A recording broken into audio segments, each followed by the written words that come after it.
to my workshop. My name's Darren and this is 3D Prints in the Workshop number 19.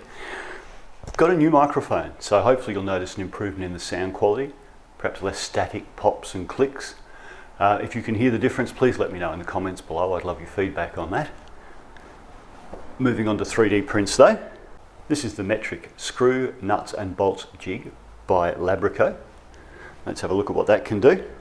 So one of the things it's got, of course, are these holes. If I flip it around, you can see on the other side, just got a series of holes with various measurements on them. And so we could use those holes to measure a bolt, or in this case a drill bit. So you can see that that is in fact a 4.5mm drill bit. And of course you could measure bolts the same with the same holes. You've got the little outlines for the nuts as well, which give you a rough idea of the nut that fits the bolt. Most importantly for me is this little screw measuring device at the bottom here. So from this end we can do flathead screws like this and measure the length. We just butt the head up against it, and so this one is a 20mm screw in length. And with countersunk screws we just pop them in the opposite end. There we go, like so, butt it up against this edge, and you can see that that is in fact a 40mm screw. If I get my finger out of the way there, you might be able to see that's a 40mm screw. So handy little device, little loop in the end if you wanted to hook it to something for carrying it around. For me personally, it would have been better if we'd have actually had screw gauges along here, so you could do the screw length and the screw gauges. But still, it's still the best one of these I've seen, because a lot of the others you don't really have the choice of two like this one has, so that's ideal. This is a Carpenter's pencil clip by SR Bassanegra. Sorry if I pronounced that incorrectly, but you just print the clip, and there are 3 different sorts available there for download, and slide them over the end of the pencil, like that, over the end of your Carpenter's pencil, and then you can attach it to your clothing.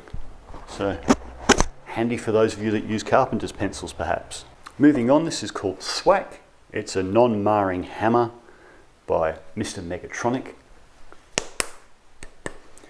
I've printed this one out of solid ABS, and it's pretty tough and pretty hard. It's a bit yucky on the back where it was against the print bed. We've got the flat spot where it sat on the print bed, and we've got a bit of ripple here. So I'm going to try and sand that out and see if we can improve that. So we'll come back to that one shortly. I love this one. This one's called Sandy by Aviera. Again, hope I'm pronouncing that correctly. And it's a detailed sander. So you take the tip off, throw the tip around, take a 10mm strip of sandpaper, and there are 4 different shaped tips you can get with it for different precision sanding work. As you can see, we've got a rounded over tip, an almost square tip with one rounded edge, a chisel tip, and for want of a better term, a wedge or a soldering iron tip. Obviously it's not soldering iron. So you take your tip, you put your piece of sandpaper over it, here we go, pop that through the hole in this little bit, in this little cap here, and then screw the handle on. And there we are. That holds your piece of sandpaper in place, and that's handy for getting in little areas and doing a little bit of sanding, as you can see. And having the different shapes, of course, you could do contours if you wanted to. There. So very handy indeed. The handle is also hollow, the bottom comes off, and theoretically you can store your spare tips in there. Now I've only been able to fit 2 tips in at a time, not 3, but still, with 1 in the top and 2 in the handle, that's 3 tips, good to go. Now, has this ever happened to you? You've gone to the hardware store, you've grabbed a tube of sealant, got home and realised there's no nozzle on the end, and you didn't grab one out of the little bucket of nozzles down there. Because sometimes your sealants come with nozzles on them, and sometimes you've got to go and grab them from a separate bin. So you get home or to the work site and it's like, you spend the next 15 minutes trying to clean out an old nozzle so you can reuse that, or you're back down to the hardware store. Well, the mechanic has come up with this.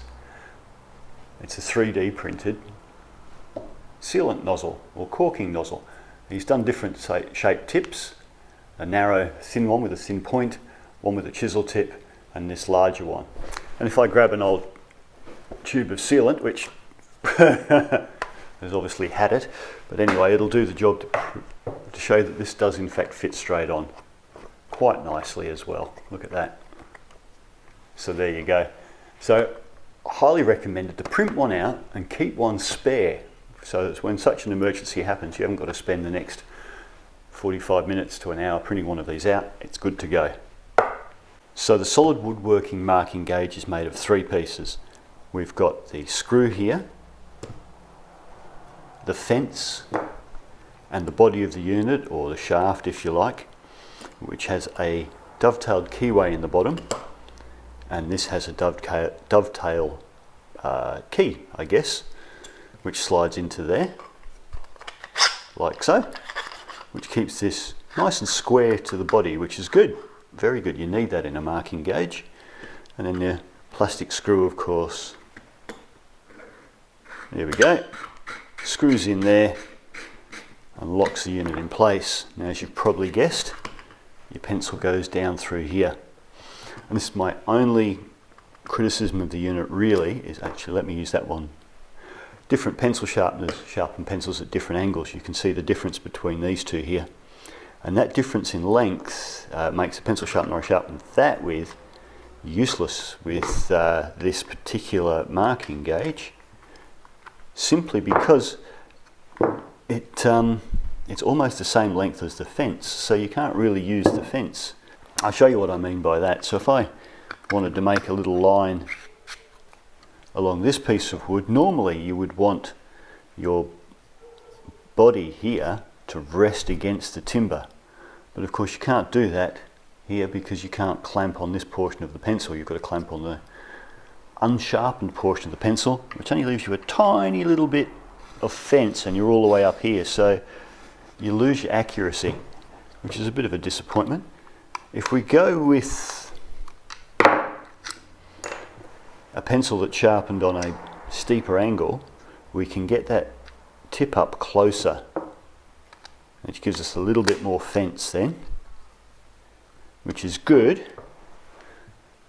So we get a little bit more fence against the wood now, and we can drag like that. We still can't rest the body against the wood, but we can at least use it. So if you are going to make this, remember you need to have your pencil sharpened at a fairly steep angle, otherwise you just can't grab it properly.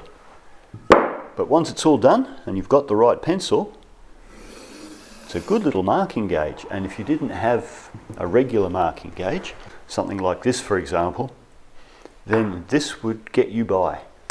These, of course, something like this is much more accurate. You've got a blade instead of a pencil, which is much narrower, and you can get in much closer. You can see once you dig the blade into the wood, then the body here actually rests against the timber. And there you go. I don't know how well that little line shows on camera there. If I run a pencil in that line though, you'll be able to see it. And that's the other great thing about using a blade marking gauge, is that you can then align tools and pencils and things in it. So there, nice and easy to do. But look, to get you out of a pinch, if you don't have a regular marking gauge but you've got a 3D printer and you want to save a bit of money, then this will keep you going for a little while. Alright, getting back to the thwack mallet. So I've sanded the ball to get rid of the droop from the overhang from when it was 3D printed, and it's come up a lot nicer than it looked before, and it's a decent sort of little plastic mallet. Like I say, it's solid ABS. ABS is a lot easier to sand than PLA, and while I normally don't like ABS, I thought it was necessary in this case. And yeah, it's come up reasonably well. I'm quite happy with it. Obviously when Megatronic designed it, they have put some thought into how it works. The little string hole in the top here, if you wanted to hook it onto something, you could hang it on a pegboard, you could have a string loop for securing it to your belt, whatever. Very handy for giving things a little whack to knock them home. So if you had something you didn't want to dent, but with a steel hammer, you could tap this into place with something like this.